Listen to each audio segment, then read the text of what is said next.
Hey guys, this is Bobby Davis here from Kernersville, North Carolina, the tech capital of the world. The stream going up against Google this morning, so we're planning to beat them out. Anyway, I'm glad you're here. Welcome Kevin Doyle to the show. Hey Kevin, how you doing? Hey, I'm good. I'm not sure we're beating them out, but we're early. So we're early. We're before Google. So hey, I'm more interested in Gavin Newsom. I mean, I didn't know Gavin Newsom could code. I wonder why he's there. What are they gonna do? He's gonna try to show him how to do for loops in JavaScript. I'm pretty sure of it. That's funny. He's gonna talk something about coding and COVID or something, isn't he? He's gonna be something like that. Politically related to. That'd just be like looping over the closings. So like you got closings and COVID. Okay. COVID infections greater than 1,000 stay closed. So I like it. How to do it. I like it. That's funny. He's gonna show him how to do it. Yeah. We'll see. I'll go check that out later. Yeah, it seems interesting. I wonder what they're going to do. I went to the webpage. It looked kind of sparse, but we can get a report back from David. David's our on-the-scene reporter for us. So David's gone there already. Yeah, he's already not even here anymore. We can say what we like now. David's not here. He's fine. He posted. It might be because they're still on a countdown. So he posted it in Discord. So yeah. Okay. So yeah. Okay. He's pulling people away. Thank you everybody that is here for staying. We appreciate it. Yeah. And we started early just for you guys. That's it. We started early. So I don't know if Adam's woken up yet. We're so early. I don't know. Yeah. Oh yeah. Maybe I think we'd be Adam in here. He's off doing something today. He didn't say he was. He normally lets me know, but he might be off doing something today. So yeah, that's cool. Maverick said today finally something that's not JavaScript. Yeah. Just to balance that out, Jason said he has no problem with the JavaScript. I put in there, we can go over fetch if you want to, and then it got technical. So I may do that later this week. Hey, we have a guest tomorrow. Did you know that? Do we? Yeah. Do we have a guest tomorrow? Yeah. Corning. Oh, yes. Okay. Yes, we do. Actually, I need to send him that, actually. Now that you mentioned that. He just texted me. Okay. So we have a bigwig from Corning Fiber tomorrow, and we're going to talk about smart buildings and software-defined networks, all this kind of infrastructure things, the 5G rollout. These Corning, if you don't know who Corning is, they're a Fortune 100 company, and they're pretty much putting in like the 5G rollout or make the cabling for that. And they do a lot of projects in around like stadiums and smart buildings and all kinds of stuff. So they're trying to rewire New York right now. That's kind of their jobs. That's kind of the scale of what they're doing. So it's like a smart home on like steroids. So if you've been in a New York building, if you've lived in Manhattan, you know that cell coverage is spotty. Yeah, so they do a lot of work in small cell, which is like building out a cell infrastructure inside of a building, and then using that to give people better coverage. Okay, interesting. And then connecting that to the provider down the wire, which would be like a Verizon or Sprint or T-Mobile or something like that. And then they do a lot of stuff in stadiums. Remember says, don't they make phone glasses? Yeah, it's a different company. They are making glass for a lot of different things, but they do make glass for the front end of the phone. They're doing work with Apple. Okay, there you go. Interesting. This guy's division is about. His division is about the infrastructure side, and I think it's really fascinating about like some of the stuff. So, if anything, Kevin, this show's for me. So. Okay. Hey, I find this interesting too. Thomas Zane has said it. He said it best. What did he say? He said something up here. Yeah. Here you go. Oops, I said this. Thing on. He says, "You're in charge. Talk about whatever floats your boat." So tomorrow we're talking about smart buildings with Corning. So one of the global managers at Corning. So it's pretty interesting. And then we'll talk about other things with him too. I know him pretty well, so we'll get into that when we get here. You should. Yeah. Adam is here. So hey, Adam. Hey, Adam. He says he's just hanging. He's just chill today. Just chill. So. All right. This is funny. You're showing an ad for another coding bootcamp on this bootcamp channel. This is a thing, right? So obviously on YouTube, They actually they paid to be on there, which is kind of weird. But we realized this when we started our channel on YouTube. We're like, well, we're gonna have we are a coding bootcamp. We have a coding bootcamp product, but we have this other channel. Other coding bootcamps will advertise on our channel without a doubt. And we're like, we're okay with that. Like, which one was it, Tech? I wonder which one it was. Yeah, I wonder which one. Yeah, there's a bunch.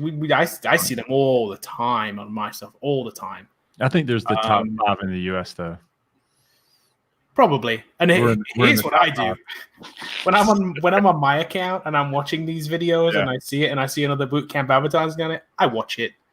I sometimes click it because then they have to pay more. That's just how I work. Yeah. I watch your ad. I'm interested. I'm in that side of like what we do too. I'm interested in what other people are doing in the same space that we are. Yeah. So yeah, it's interesting. It was App Academy. Okay. Cool. I've not really looked at their stuff. No, I haven't. So I don't know. I can't. They're not in the top 5. But I'll click on them. Yes, Adam, I get those too. That's because we're in North Carolina. that one's definitely not in the top 5. Yeah, that's we're not gonna. Yeah, we're not even gonna give them names. But if you're going to that big camp, you need to come to Coder Foundry, especially if you're like less than 50 minutes from us. So, and we're because they were pretty close. So. Yeah. So you don't get if you get YouTube Premium, then you don't get ads. Is that a thing? They don't. Alex? That's true. Okay. Ooh, okay. I actually like looking at the ads though, because it gives me from my perspective, it gives me an idea. We obviously have ads on our stuff. Yeah. I get it. It's just normal for YouTube to be that way. As we've said before, we don't make a massive amount of money off that stuff. But it's just the way that YouTube is. Yeah, so you want to hear something very funny? Yesterday, it was last week, like last week, like maybe a week and a half ago. I forgot to tell you this.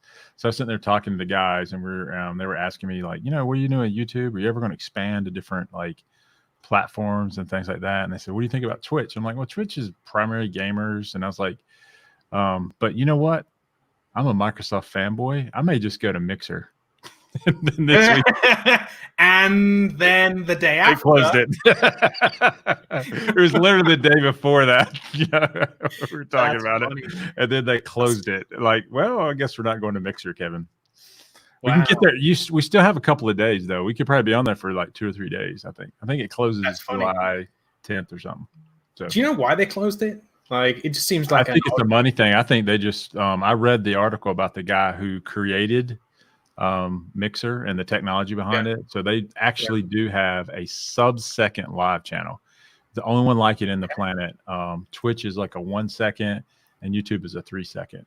And so they had this thing called FTL, faster than light technology. So that's why Microsoft. So they had a bigger technology behind it then. Wow. So Microsoft buys those guys, and then that guy left and went on to do other things.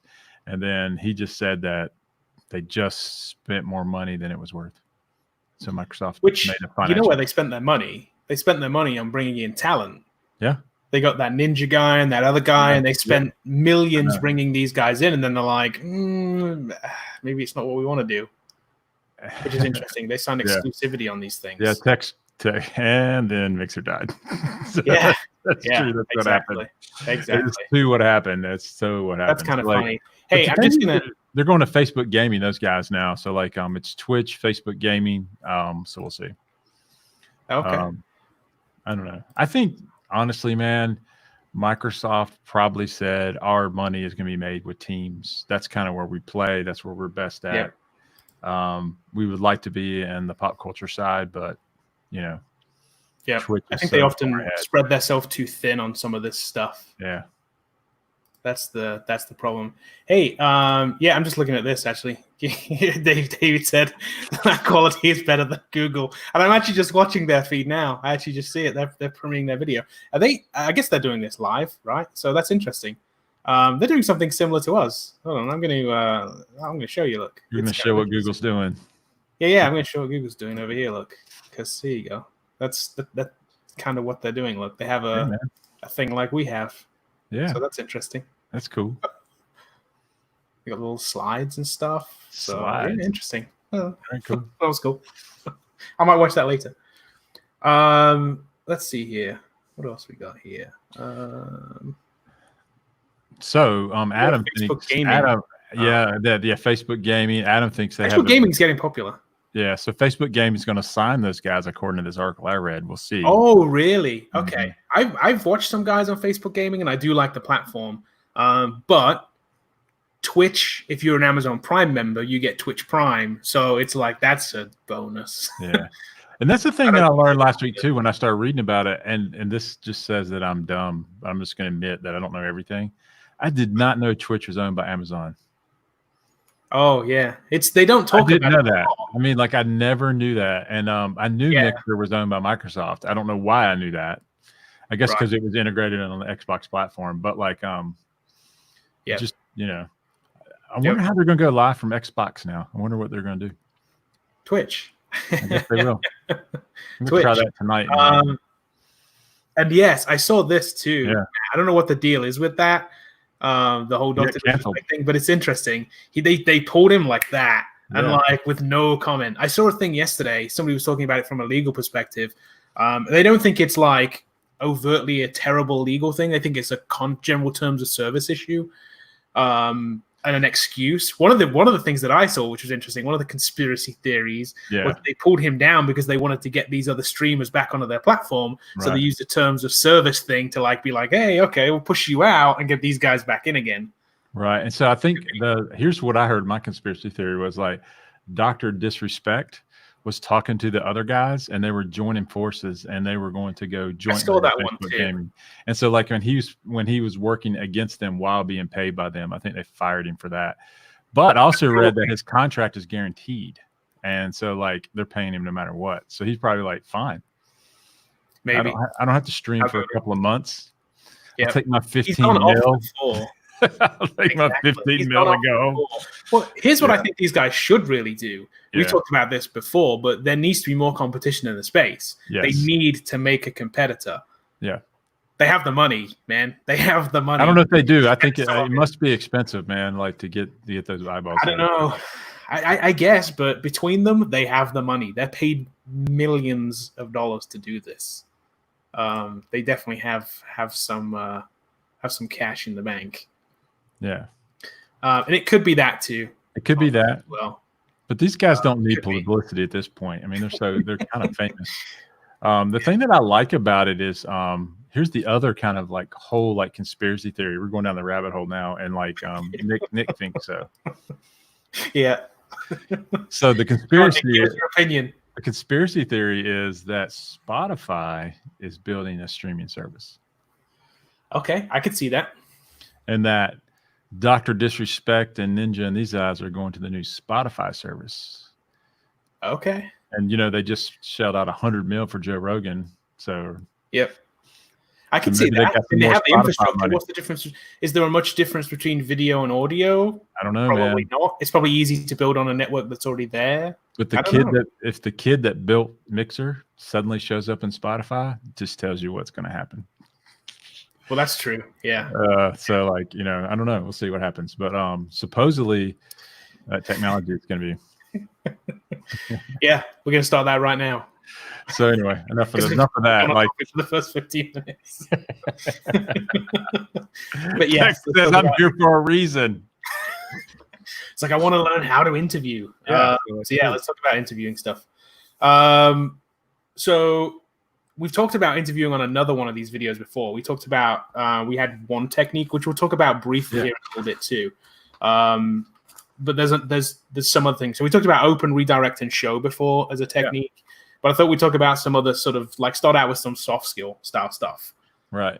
So I made some just like quick notes to start off with, stuff that we talk about in the office this all the time, especially with Mary Hannah and Natasha. We talk about this all the time because they're obviously getting people interviews and jobs and stuff. And we sometimes hear some horror stories, and we hear a lot of people's opinions on this too. And we get a lot of feedback about why people didn't get jobs. Yeah, so like if you guys don't know, at Coder Founder, we have a full-time recruiting team, and so we work with students to get them jobs. And so like we the philosophy here at Coder Founder is, and in all sales philosophies, is you keep pursuing until you get a no or a yes. a maybe or I get back to you isn't an answer. And so as soon as a customer tells you that, then you still have the responsibility to like kind of follow up and until you get an answer. And a lot of people think that's being rude, but you do it in a nice way. So just keep that in mind as we go down through this list. So we know why people lose and why they don't win. And we try to get the hard question out of HR managers like, okay, so you don't like, Frank. So can you tell us exactly what Frank did or exactly what you're looking for so that we can help Frank in his job search, even though he's not a fit for your company? Yep. And often they have nothing to lose at that point and will be honest. If you did something weird, they'll tell you did something weird. So, yeah. And yeah, Esteban, we know. We know. We know. But thanks for keeping us on track, though. I actually appreciate it. Hey, Tech Esteban, I got that keyboard in today. I'm shipping it out today, just to let you know. Oh, awesome. It came. So, yeah, I got it. So I'm shipping it to you. Should get it soon. And he's in the US, right? Yeah, he's in Boston. You should get it in next week for sure. I'll ship it out today. So he was the one of our coding challenge. Okay. First tip. I got a bunch of them. These aren't in any particular order. So first thing we've seen before, and you should never do, don't speak negatively about your previous employers. Yeah. This is a common thing, but it does happen because they'll ask you sometimes in an interview, they'll be like, so tell me a time when you had a negative something happen at work, and you'll go off and be like, and put everything on the company and be like, man, my manager, he was terrible. Right. Like, you can't do that. Yeah, I know. It's just going to make you look bad. Even if it's true. Even if it's true, it doesn't matter. Yeah. Because a lot of times your own perception is also can be warped. Yes. So sometimes it may have been your fault, but you didn't see it that way, and the company saw it a different way. And so there was an argument, or there was a firing, or there was a dismissal, or you walked out Jerry Maguire style. You can do that too. And so like talking to an employer about another employer, thinking that you're going to get revenge for the previous employer is just it doesn't work out that way. They could care less, really. They want to know about you, not necessarily your past experience. So paint the last company in the best possible light. And if they ask you, so why did you leave? Just say, well, I'm just looking for more opportunities, different things. And I'm in, and here's the best answer. Instead of saying what you're doing, say, I was approached by your company and I was really intrigued with what you're doing. So tell me what you're trying to build. And so I've switched that from about me to about you. And that's a very common, I think, or maybe not so common because it's in the book, Breaking the Code, which is where you ask people about themselves, their work, and show interest in what they're doing, instead of like trying to answer a tough question. Let's say that you walked out Jerry Maguire style, man. You went out and yelled and screamed and took the fish. We always want to do that. Everybody should. Everybody wants to do that at some point in their life. You never should, but we all want to. Yeah, y'all want to. You yelled at everyone, and who's with me, and no one followed you, and you left anyway. And I've been witness to those walkouts. I'm gonna say you have a story, right? Somebody's done that. Yeah. Everybody's just like, it's crickets. I watched the network manager walk out with the whole double bird, cussing everyone out as he left, and I'm like, wow, that was epic. he's not getting a good referral. that reference is down. So like, but in general, what you can do is you can basically say, I was intrigued by your company, the products you build. I feel like you're doing some really cool stuff. And me being a coder, I'm always looking to solve problems, and I'm always interested in neat and cool projects. So tell me about some of the projects that you're building, because I'm really interested in what you do, and get them talking about it. Yeah. Yes, Esteban, you're doing exactly that. So my last manager was so annoying, and just had it always asking me to get my work done. Or whatever it doesn't matter what the negative thing was, but the recruiter will cross your name off. Yes.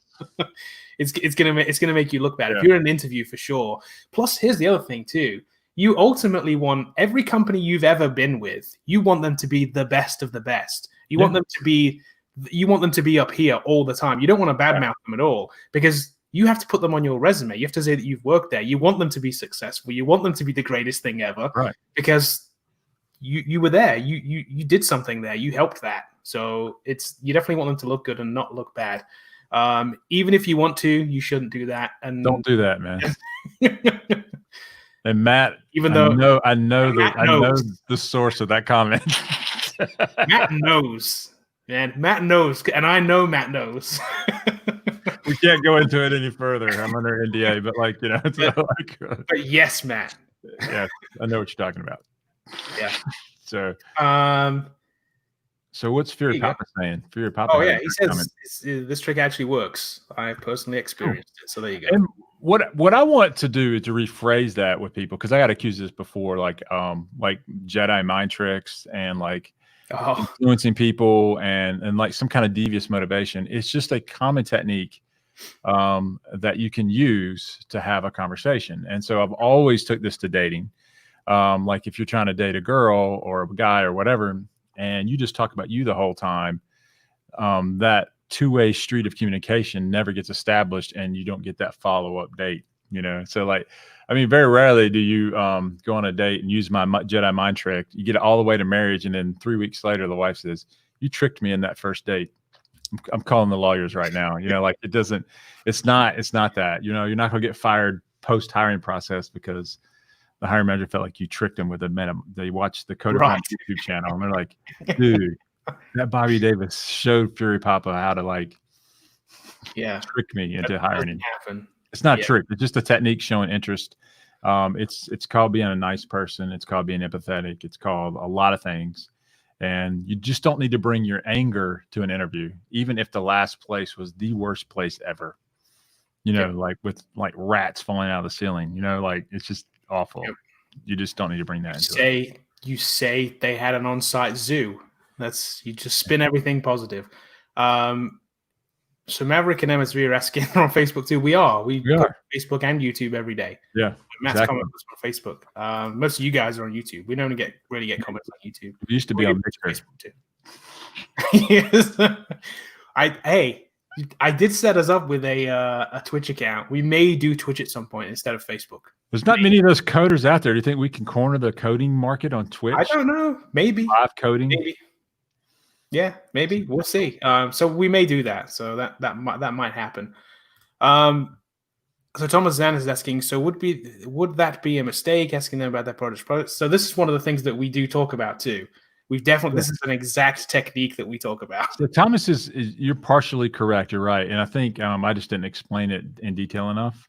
So you absolutely 100%, you should know kind of what the company does, but you don't know what the projects are, because that's typically behind the firewall basically. And some of that could be not well exposed, but if you're interviewing at a bank, you know what a bank does, but you don't know the type of projects that they're hiring for. So if you're in it for a bank, also with Microsoft, you know what Microsoft does, but if you're Microsoft, you don't know exactly what the projects are at a detailed level. And that's kind of what I mean. And so you can use those kind of as gateways into a two-way conversation and say, hey, I've realized you're a bank here and we're supporting banks and you kind of interviewing for, corporate web banking in this department. Exactly what are you trying to build? What's the projects look like? What are you doing? It looks like you're hiring me for C#. It looks like your stack is. How are you using it? Those are the kind of questions I'm talking about, and you can get them talking about work pretty easily.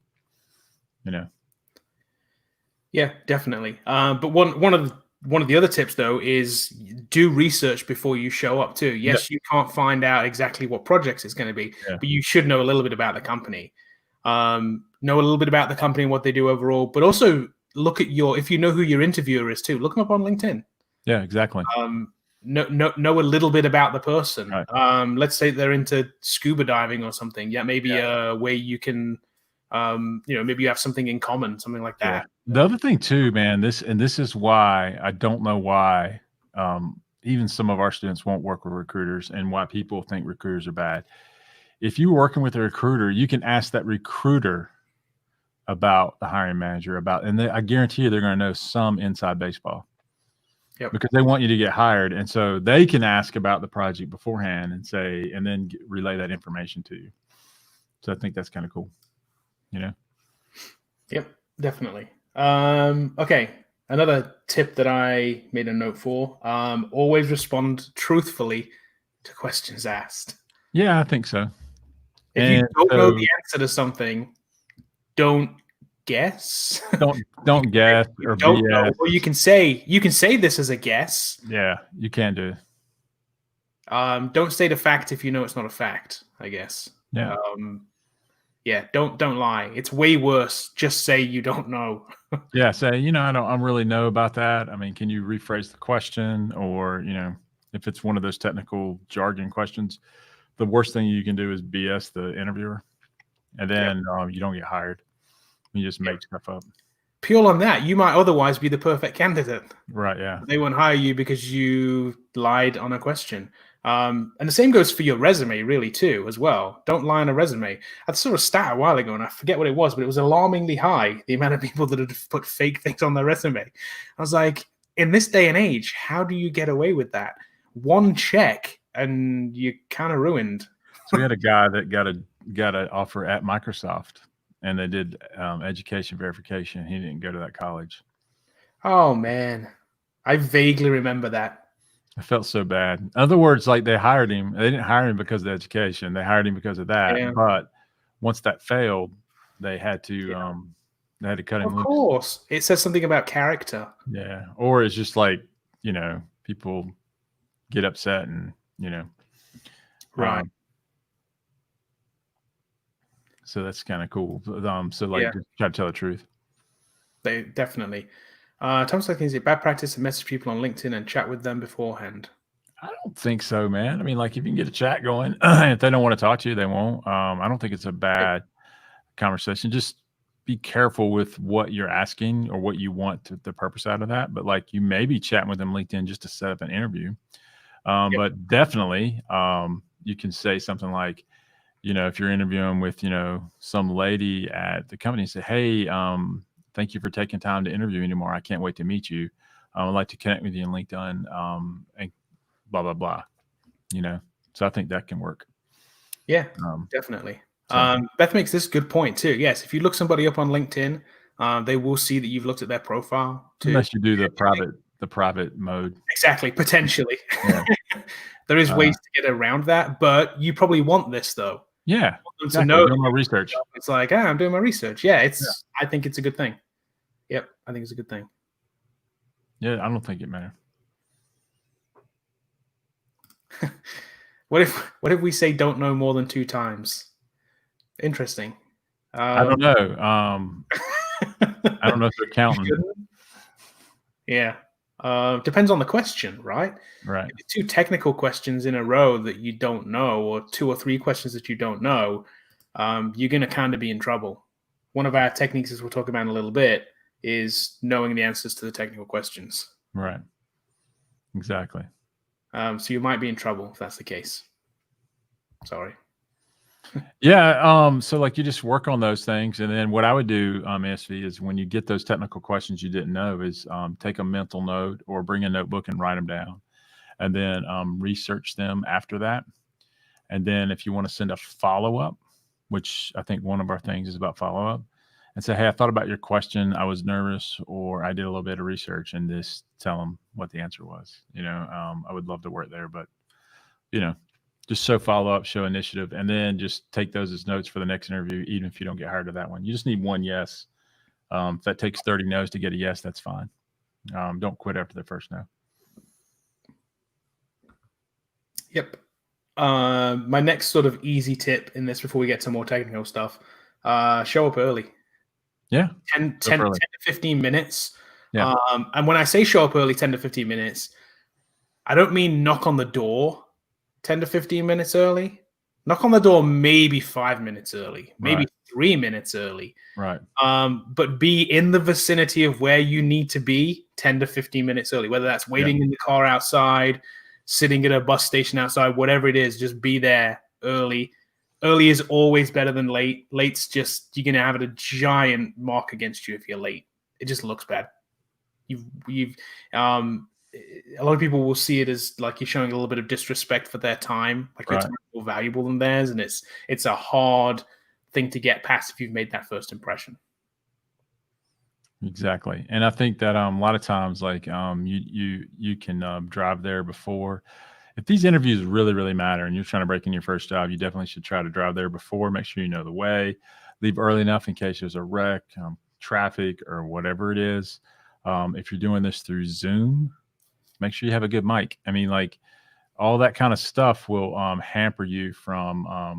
And it's not fair. It's just the way it is.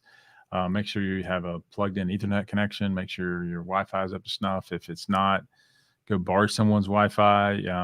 The hard thing to interview is when you're always cutting in and out, if you're especially on Zoom. But if you're going in person, and this is like a post-COVID world, then you want to make sure you're there in time to avoid any kind of thing so you're not late. So, yep, definitely. And yes, John, being allowed to prep your mind too. Absolutely, man. You're not being rushed and just walking in the door. Yep. Definitely. Perfect answer, Nick. Damien, in terms of from the last thing, don't quit after 100 either. Yes, true. No, man, just keep on getting it. Keep pressing. You apply for 100 and get 2 interviews. Yeah, that's good. You got 2 interviews. Yeah, it's pretty good. So apply to a lot and then use a recruiter. So, okay, this is the next tip we're going to talk about, Damien. Good timing. Dress nice no matter what. 100% agree. Let's say that you're interviewing at a company and you know that they wear shorts and t-shirt in the office. You still show up in a suit. Yeah, exactly. If you can, if you got one, if not, go try to find one or talk to people. Definitely a jacket. And a lot of times even at Coder Founder, we get pushback because we're trying to convert people. They're career switchers. And so like going to a professional environment. And when I say that, like an office environment, it's not something they've done before. So they don't understand why they can't wear t-shirts to the interview. And to me, I've been in this so long, I don't get that. But like, there's a lot of people that if you've only worked at construction, I mean, you know, yep, you don't have to dress up or whatever. Because here's the thing. Here's the thing. Yeah. You don't know what the person's first impression of you is going to be. But here's the thing. Yeah. The guy would never be upset that you dressed up. No. They may make fun of you dressed down during the interview. Oh, we don't wear suits here. And that's okay. That's perfectly okay. You know, like that's fine. If he's expecting a suit and you show up in shorts and t-shirt, you're done. You're done. So I had an interview one time that came into my office, and then in fact, breaking the code, little known fact, was its first name was "Don't wear flip-flops to the interview," but the publisher turned it down. Oh, there you go. Maybe somebody was talking about this the other day. I forget. Yeah, that was the early name of the book. And so like they thought it was too snarky, but like it came from this guy was working with a recruiter like he should be. He called me on the phone. The recruiter called me on the phone. They said, "Hey, he's going to be there at 5:30. He's working somewhere else. They have a casual business casual dress code. Do you mind if he comes in without a tie on?" I'm like, "Oh, that's fine. Yeah, business casual's fine. Just come at. I'll be here at 5:30 for the interview." The guy walks in shorts and flip flops and a t-shirt. And I thought the whole time, like, wow, that's casual. I mean, like, there's business casual, then there's casual, and then there's like you could have wore khakis for the day because you know you're coming to see me, but you didn't care. Yeah. So giant red flag. You know. Yep. And that just tells you that they don't care about their first impression, which means if you're working with customers or a consulting company, you don't care about your professional presentation to my customers. So it's a exactly. sort of flag. Exactly. Alex says he dressed nice, but not a suit. Oh, yeah, that's fine, man. You can rock a button down or a polo or, there has to be a clear effort. Sort of like it doesn't. I think I say suit, but I don't really mean suit. It can be a suit. It can be suit and tie and all the whole thing. Yeah. But as long as it's an effort made, you should be the best dressed guy in the room. Put it that way, exactly. or gal, whatever. It should be. That should be your goal, regardless of what that is. Yeah. A step above whatever their usual thing is generally what it is. So exactly. Yep. I think that's good. I mean, that's just classic advice. Now, you can overdress. A tuxedo's overdress, but like, a blue suit, if you don't know what to wear and you don't know how to even put one together, blue suit, white shirt, blue tie works every time. You generally can't go wrong with if you want to go in style right now, it's stripes and not prints. So but you can do whatever you want. Yep. Yeah, I'd stay conservative on the color of the suit and conservative on the white shirt and blue tie. I think it works good. Yep. Cody after 30 dressed like Agent 47. Yes. Hey, if it gets you a job. Yeah. You know, you can shave your head if you think it'll work, you know. So. Definitely. Here's the thing too. There's an exception to this too, by the way. If they tell you what to wear what they tell you to wear. Yeah. If they say like, hey, show up in shorts and t-shirt, then show up in shorts and t-shirt. Yeah, this is interesting. I've got this one. This is very interesting. And this is going to go into my opinion. Okay, I know people get very upset about this. Okay, so I shave every day. Some people don't. Here's what I'll say about beards for guys. If you rock a beard and it's unkept, like trim it, keep it up for the day, put some oil on that thing, make it look better than like you just came out of the Alaskan wilderness. So there's a big difference between a beard and an unkept beard. You know, and if it's like all over the place, and you can say that's not fair and people shouldn't judge you by your hair or whatever you do. I get it. It just happens, man. So if you want to make a statement, go ahead. You may not get hired. So but beards are okay. And right now, beards are in fashion with a lot of people right now. You know, 10 years ago, everyone was clean shaven. And now you see people in their 20s and 30s that are all beards. So, but I would still, to this day, I keep it clean. You know, in other words, like less ZZ Top. You know?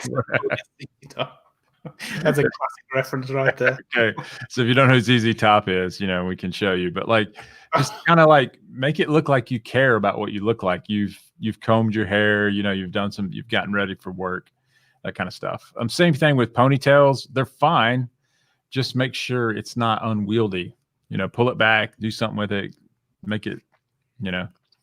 And if you got long hair, that's fine too, but just make sure it's not like all over the place, you know. So, and don't say I judge people by what they do. Yeah.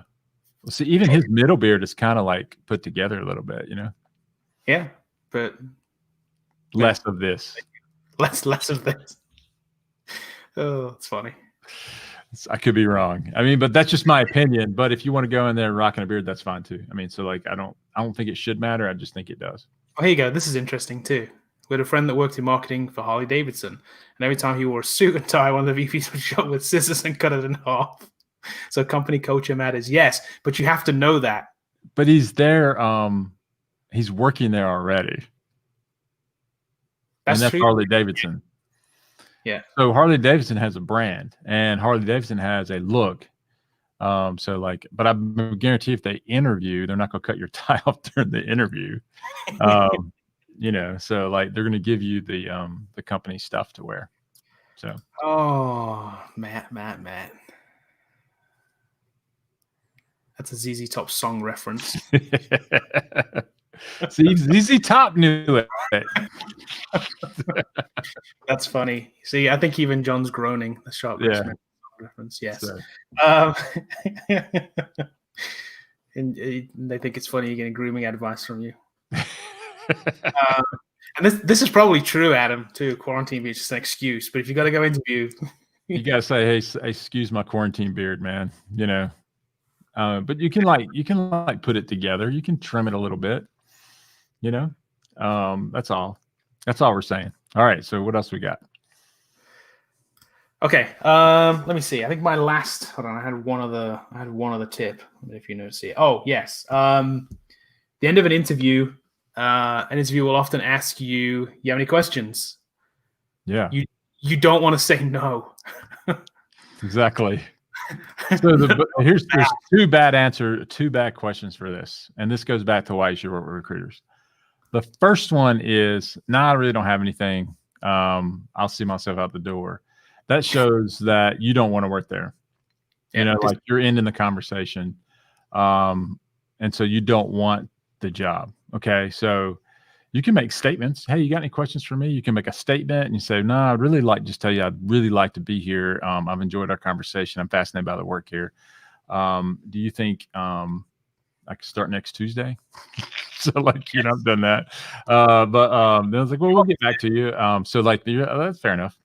The other question you don't want to ask is about like 401k match. What's the health coverage like? Wait for the offer to come. You can turn down an offer. Okay, so your job, the interview, remember, is your interview is to get an offer. Then you evaluate the offer on the merits. You can ask all your questions then about 401k match and all that kind of stuff. That's the wrong time to answer because the hiring manager may not know anything about it. He's just there to get code done. He's not concerned about like how much health insurance is or any of those kind of things. The other thing is asking things about like, what's the culture like around here? Are you guys mean to people? What's work-life balance like? Again, you can turn the offer down and you can quit after you get there. So people think that you should really grill the company on these kind of things. And it's a very kind of like popular advice out there. But remember, you're there to get a job and to get an offer. It's not to make a statement about like how you think they should put their workplace together. And so you can really kind of like turn them off by that. So I think that you can look around and kind of tell what the culture's like, and then I've always told people going to Coder Foundry, remember the employer's job is to keep you there. Your job's to get there. So if they have bad culture or bad fit, then you can always leave. There's in America, in the US, I'm speaking of the US, there's very few like true like sweatshops. And then I would say in the coding world, there's probably zero. So like, right. It's truly not going to be awful. It may be like uncomfortable at times or you don't like it, but I mean, I doubt they're beating you with sticks or anything like that or making you do illegal things. So like, I think that you can like show interest in the job, ask for the job again before you leave, and then just confirm or affirm that it's a great place to be. And it sounds really interesting. That's how I would answer the final question. Yeah, definitely.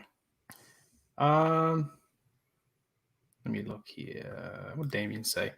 I actually used asking questions to take over an interview and relate to what I do know. Let them know what I know about these technologies, or if I haven't used it, controlled the interview.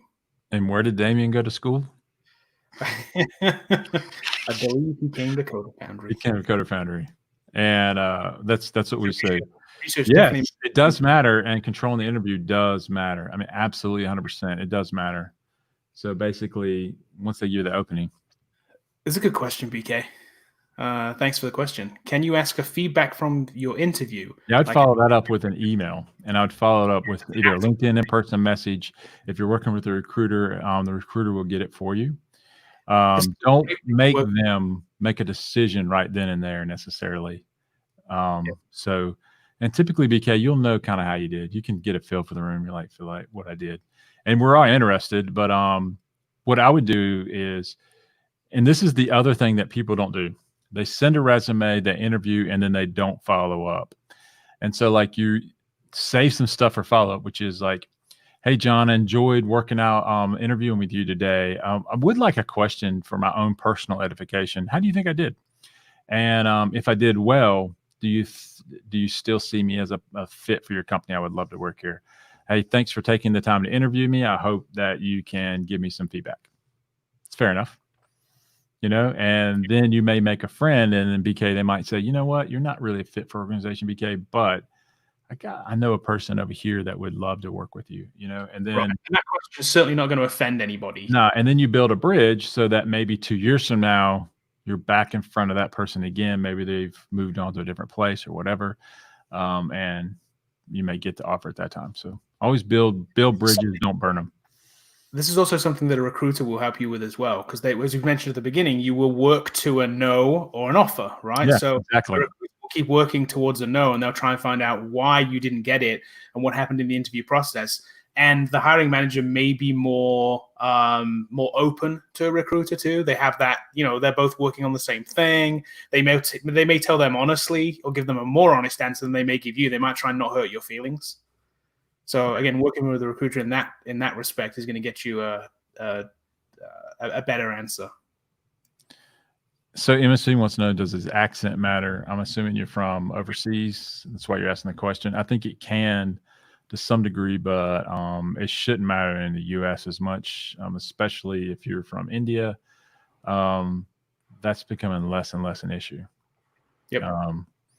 There are, I do still hear people say I can't understand people from India, but if you're like me and you've worked with people all over the world, then you develop where you can understand what they're saying. So I don't think accent matters that much. I actually think there's a positive feel overall in the U.S. industry for people coming out of India anyway. Definitely. And they hold them in high regards. So I don't think it's a detriment as much. But, being able to communicate well is important. So you definitely have to speak English for sure. So, yeah. Here you go. Interesting. This is a good question. Maverick. What if your coding skills are amazing, but you're a weird person? Yep. It can hurt you. It happens. It can hurt you. Yeah. So we coach people on mannerisms, and we have uncomfortable conversations with people and tell them what their kind of social tweaks are.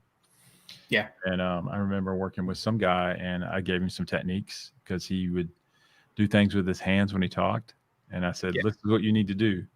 When you walk to an interview, physically lock your hands and put them in your lap. And the moment that you try to pick them up, squeeze as hard as you can, remind yourself that. And so you can practice social tweaks, social cues. You can work those out, but, and then being on spectrum or anything like that isn't an excuse for being mean. So you've got to try to work on those things. And maybe if you have people that really do care about you in your life, talk to mom, dad, brother, sister, uncle, aunt, neighbor, and say, am I weird? What do I do? And they're like, what is it about me? I love you, man. But dude, so, you're just a weird dude. And then you can work on those kind of social cues. You can overcome all of these things. You can definitely overcome all of these things. Ultimately, the answer is, and it's a weird thing to say, but conform to normalcy. A little bit. And during an interview, you have to do can be you. Interview. Exactly. Yeah. So you're going to be you, but there's certain things that you're going to be if it's way, way out there, you're going to have to sort of rein in a little bit because people will think it's strange. And that's just how it is. This is a fascinating question. I like this one, Thomas. What Beth actually answered this down here if they offer you coffee or something like, can I get you a cup of coffee? Here's my personal advice. And I'm going to go this back to the Rubio. So remember when Rubio did his political speech and he reached over for the water and drank it? Yes. I think you should do is hydrate before you get there. You're there for 30 minutes tops, and don't drink water while you're talking. It can drip down your face and get on your tie. If you've got a 2-hour coding challenge while you're there and they're going to leave you in the room, you can say, can you get a cup of water? You can do that. But if you're just having a face-to-face interview, I would say hydrate before you get there and you don't need coffee or water. That's just my personal opinion. Now, some people, they're really good. They can hold the coffee cup and they're they're really good at so Kevin. Right. Good at it. But I think for the most of us, it's difficult to do well when we're trying to talk. Here's the other thing. If they offer you coffee and it's terrible, what do you do? What are you going to do? Sorry. What are you going to do? Chug it? Are you going to drink it or are you going to leave it? You look bad either way. Here's the worst thing you can do. Yes, I'll take a no fat latte. yes. 2 espresso shots and put a little whipped cream on top. So don't be demanding. I would just say hydrate before you get there and don't eat food or drink during an interview. It's usually 30 to 45 minutes. You'll be all right. Yep. Let's look here. What else do we got here? Let's go through some of you guys' questions here. Here we go. Sarah's put a bunch of stuff in here, but here's one. What are the basic things to learn that will help in any company recruitment? I guess you're talking about probably more about technical things. And we talk about this a lot, but the basic answer to that is align your stack to the job. Yeah. So like, I think so. That's a good point, Kevin. So like, if you're trying to break into a company, if you have a portfolio and your portfolio stack, the stuff you built it in aligns with what the company does, it's a better fit. If you're a 5 to 10 year veteran at this, then you can talk your way into C# jobs if you're coming out of like Java or something like that. But I would say, man, if you really wanted the job, take a weekend, build a project in the stack just to get your hands on it and say, you walk in on Monday and say, you know what, on Friday, I thought I see you guys are using .NET. So I thought I would take the time to like crank out a .NET project over the weekend. What do you think? Now, somebody's going to say that's too much work. Yeah. But we know from personal experience, we've had this story where somebody graduate our boot camp, had no previous experience. We teach C#, .NET. There was a job for PHP. Built a PHP over the weekend and got the job. Yep. So, and this is from somebody who has zero experience. So we know that it's like, by the way, years later, they're still there. Right. Yeah. Yep. Thomas is just splashing the drink in the face. Remember that burning the bridge thing, Thomas? That bridge is like you burned it and stomped on it. Yeah. Yeah. Oh no, I meant it as if decline is rude. Actually, oh no, I don't think it's rude if you decline the drink. I don't think so either. No, I don't think so either. I just say, no, I'm good. I had a coffee on the way.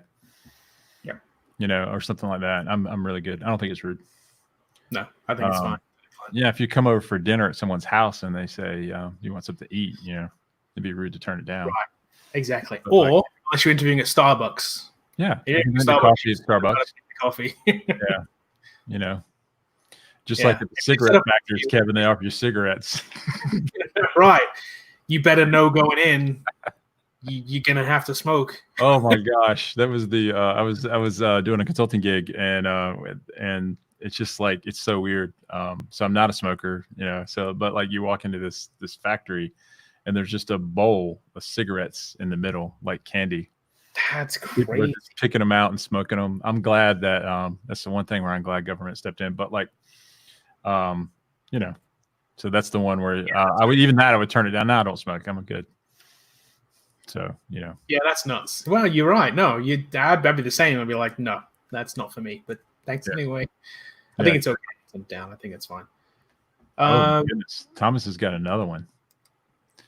This can happen quite a bit, especially in upper tier positions. Okay. Yeah. Yep. Go. Definitely go. And it's a business dinner. It's not a professional or it's not a social dinner. Just remember that is an interview. It's still an interview. You're still on, but like if you're interviewing for a higher level position, that is a very typical thing that can happen. You know, and you got to learn how to make dinner conversation. It's hard to do, but like, you got to find out. So if you do that, man, you need 20 questions that you can go to and find out what this person likes, what their interests are. Yep. You got to do some research. Research is way more important. Yeah. Do their socials, look at all what they're into and be prepared to talk about running or jogging or, you know, who knows, space. There's a massive amount of tips here too on soft skill stuff. Don't order spaghetti. Don't get drunk. Watch what you do order in terms of price. Don't order lobster and steak. Yes. Right. You know, there's a million things here that are just going to be. It's a minefield. Right.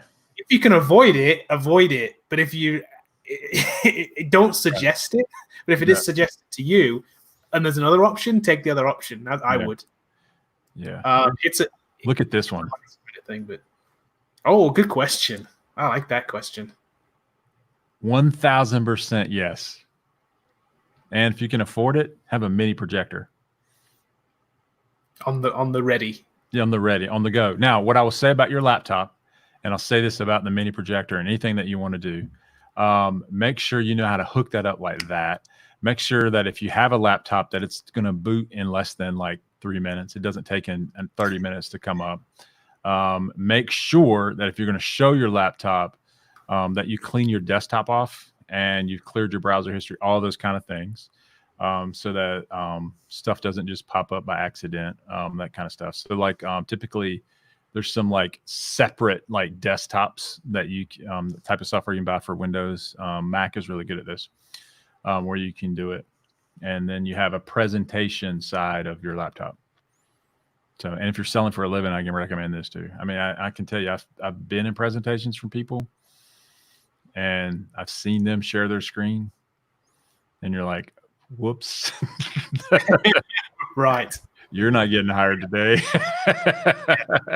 Also, so like, not just what's on your screen and what's there too, but actually what's on your laptop too. Like, okay, so on my one, I have like stickers on it. Stickers are okay, but I probably wouldn't, depending on the interview, I probably wouldn't take this to an interview unless I'm going for a coding job. Yeah. Because it's like coding-based stickers. But I probably wouldn't do that. Yeah, but you have a Hello Kitty sticker on there. It might look kind of weird. So, but stickers are common things on laptops now. So that's like it's like you're putting them on your skateboard now. I think if you go for a coding job, I think it's okay. But what I would say, BK, is the reason you bring your laptop is so you can demo your portfolio. That's why you bring it. And if it needs to be kind of boot it up ahead of time, and then make sure that you can open it up while you're talking to them. And so that it'll go through whatever process it is, but it needs to be fast. And if you're gonna hook up a projector, know how that works in all scenarios, and bring dongles. So the other thing in your bag should have dongles for every type of projector connection. So let's say, oh yeah, let me see it. Let's hook it up to my projector here. It may be VGA, it may be DVI, it may be HDMI, it may be DisplayPort or USB-C or something like that. So make sure you have a dongle for all the major connections. And BK, make sure they're active connectors. So like active connectors are more fault tolerant on most projectors. And so like sometimes a passive connector, it just won't connect to the projector for whatever reason. So look at active connectors. We've had a lot of experience with this with projectors. A lot. Cheap projectors. Those dongles don't work all the time. So that's my advice there. And so like if you're interviewing for a living, just prepare your bag to be set where you can demo. That's why you bring your own little mini projector, because you don't have to get connected to their projector. You can just point it to the wall and and they're kind of expensive, I guess. It depends on what means you have, but they may be $200 to $500 and they're like this big. So kind of cool. I don't know. That's what I would do. Here's another great question. That's right. And I know your thoughts on this. Talking about the dinner. Other than this, how do you kindly decline offers when people reach out to you, but you're not looking for employment at the moment? So if it's a recruiter, you say, hey, I'm not looking at the moment. Thank you for reaching out. But feel free to contact me maybe 3 months from now or 6 months from now. Give them a thing they can contact you. If it's directly from the company, you just politely say, hey, I'm not looking right now. But what I would do is I would ask about the job. Yep. I would just say, I'm not looking, but what is the job? And they can give you their spiel and you're just like, yeah, I'm just still not looking. So appreciate the offer. It's real easy. And don't waste their time. Don't go through interviews if you have no chance of taking it or you're not really interested. You just want to go through the process. But like you can just ask about it. What it is. It could be your dream job. Could be. You never know. Yep. Thomas is asking back to the dinner one. If they offer to pay, do I accept or pay my own? Yeah, they should pay. That's standard, right? I would think so. They would pay. Yeah, I think that's a standard thing. And then if they don't offer, pay for your own. So like don't offer. Yes, don't be like, so here's slide the bill over their side of the table. That's probably not. Don't do that. That's what movie was that from? So I don't know, but that wouldn't go very well. So, but like, just be nice and, and if you can tell, they'll pay, they'll pick it up, especially if it's from a company, they'll put it out on the company dime. It's not a big deal. Most people, when they're working for companies, they have an expense account and they're typically paying for everyone's lunch and dinner because they get theirs free too. So. Right. So Samrat's put a bunch of comments in chat, and I'm going to pull one of them up because they're all around the same thing. It's sort of off topic, but we'll talk about it anyway because he's asked. So he's from India, 6 months to complete his graduation. He's wasted 3.5 years. I wouldn't say it's wasted if you're going to come out with a degree. It's okay.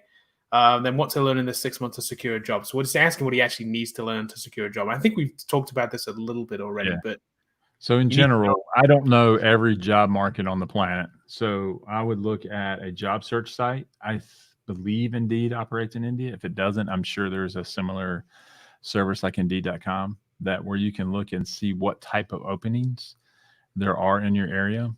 And the other thing you need to decide is what do you want to build? You can build mobile, web, or desktop. If you're building web, you've got two choices, in my opinion. Oh, I'm going to put it in three categories. You've got ASP.NET, you've got some kind of Java Spring, and then you've got the flavor of the JavaScript frameworks like React, Angular, those kind of things, or a mixture of both. Typically, you're going to have a JavaScript thing that you need to know in some kind of back-end language, whether that be JavaScript, C# or Java. In India, and I would just look at Java or C# and just see where the most opportunities are. That's what I would do. And I'd build something in that stack for the next 6 months so you can show it to somebody. Yep. Pull out that portfolio. Yeah, pull it out. I was asking why I have a WeWork logo on my Mac. It's bad luck. Yeah, so we were in New York WeWork for a long time. So and so WeWork, and it was super good. I like WeWork. And the guy, the product was great. The product was great. Okay, the guy was weird, and what he did was weird. I get it, but our place there was awesome. Yeah. I liked it. It was great. The people that worked there were amazing, and the company culture and the way they did customer service was something. If you'd never been to WeWork, was very inspiring. So if that guy, the weird guy, I can't remember his name, he did that part right. It's just that the business model just didn't work, and he's weird. But he walked around New York barefoot. I mean, people have done weirder things, put it that way. I mean, it's not like. But I think he ultimately stole a bunch of money, I think, didn't he? Or he was accused of it at least. I don't know what the deal was. I don't know how that works when you own everything. I think he may have not been honest with his investors. But I think something along those lines. Yeah, that was something like that. It ended up being weird. But the product, as you said, super good. Like, I love that place. We were in sort of, I think, were we Soho? I forget where we were there exactly. But we got to go a bunch, and it was cool. I liked it there at the time. Yeah. All right, we're over, man. It's lunchtime. We'll get a couple more here. This is going to be important for Thomas, actually. Is it good or bad to bring some personality into the interview? Have some humorous comment, just a relaxed conversation, or should I, like Zuckerberg at Congress? I don't remember what did Zuckerberg do at Congress? He was a robot. He's just like. Oh, so I think having a relaxed conversation is good. Fill the room far as like humor goes, and fill out the person you're interviewing with. Some guys are straight laced, some guys are relaxed. It just depends on the person that you're interviewing with. Zuckerberg was probably scared. I mean, he's very scared. Yeah. I would be too if I was in front of Congress. Joke. Don't be the first to test the water. Let them dictate what's going to happen. If they tell a joke and they say something funny and you can have a follow up to it, then go ahead. Yeah. Don't be the one to, because you never know what you're going to walk into. I definitely think a relaxed conversation is good. I mean, like in general, just come across as confident, relaxed, even though you're supremely nervous. I think when you saw Zuckerberg at Congress was just someone that was like, that's a big deal, man, to go sit in front of Congress, man. I mean, he was probably scared out of his mind, Yeah. So, I know he's running Facebook and he's super famous. No matter what he did, he's going to get made fun of. So it's hard. Yep. We'll make fun of him right here because multi-billionaire with a bad haircut. Okay. Well, I mean, I pull for the Raiders. I mean, you can see like my Raiders owner, his haircut is just like the worst. Like, oh, dude. Really? Yes. Okay, I haven't seen this. Who is it? Mark Davis. Mark Davis. Funny because when you Google Mark Davis, by the way, autofill, first thing that comes up, haircut. Yes. Oh, wow. Hold on, I got to share this. Hold on. I got it right here, man. Let me share it, man. I got the book good one here. Okay, go on then.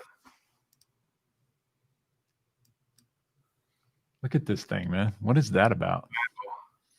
Like literally, that's what the definition of a bowl cut. Like literally, you know.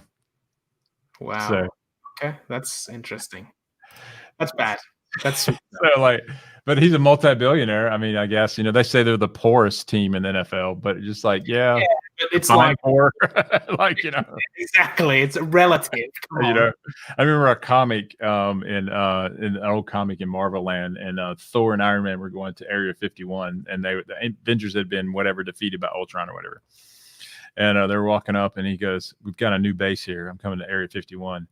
And Thor goes, "I thought you were broke, Tony." He goes, "Well, my definition of broke is different than yours." There you go. Yeah. He brought Area 51, so like it's all relative. We're just a little bit over. Let's do one more question because Samra has a good idea. Is cloud knowledge engine an interview? Yes, people are asking that. So build a serverless function. Just build one on AWS or Azure. Know how that works. Pick one of those two. Yeah, that's essentially one of the things they're asking about. The other thing is containers and Docker. So if you knew how that worked, that'd be good. That's a plus. But I think mostly they want to know, can you get your stuff promoted up there, and do you understand how some of these processes work when you push code up there? Right. Yeah. Okay, cool. Let's wrap this up. We're over. So we'll let you guys go watch Google now, because let me see. Yep, that's still on. You can go watch them. You can go watch Google now. So we do appreciate you watching us out today. So if you haven't, just one real quick shameless plug. If you haven't bought the book yet, check it out. Breaking the Code is a lot of stuff about interviewing. So check it out. It's in paperback, hardback, Audible, ebook. So if you haven't got a chance on books, I haven't checked Barnes & Noble actually. I don't know if we're in Barnes & Noble yet. I don't know if you're in Barnes & Noble. I don't know, but it's definitely on. Look at this. Apple and yes, I am a Raiders fan, believe it or not, and I do like comic books.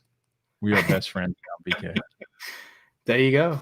So awesome. So I pull for the Raiders every week, and Raider Nation. So they're now in Vegas, and I plan to be there in Vegas. If they're open, I plan to be there week 1 in Vegas, watching them beat the Bills like a drum.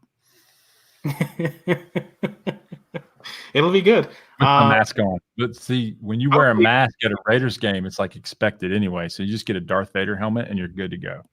Okay. Well, ultimately, when we can hopefully travel again, I would go to a game if I'm happen to be in Vegas when the game's on. Totally. Oh man, I definitely would. I think it's gonna be a whole different feel than Oakland. Like I've been in Oakland a couple of times, and it's like very kind of like, I think someone should have done a documentary on Raiders fan subculture, because it's definitely different. It's like a Halloween party there. I would imagine that the Raiders in Las Vegas will be different feel. Yep. I could be wrong though, man. We're still gonna have the black hole. Yeah, that's gonna be the thing. It's gonna be like, oh, I'm there for the weekend. Oh, it's a football game. Cool. I'm gonna go. It's gonna do it. That's what it's gonna be. Yeah. So yeah, cool. All right. Okay. Well, let's go eat lunch, man. Anyway, guys, good luck and just keep coding. See you tomorrow with Corning. We got a guest from Corning tomorrow. Talk about smart buildings. See you later. Cool. See you guys tomorrow.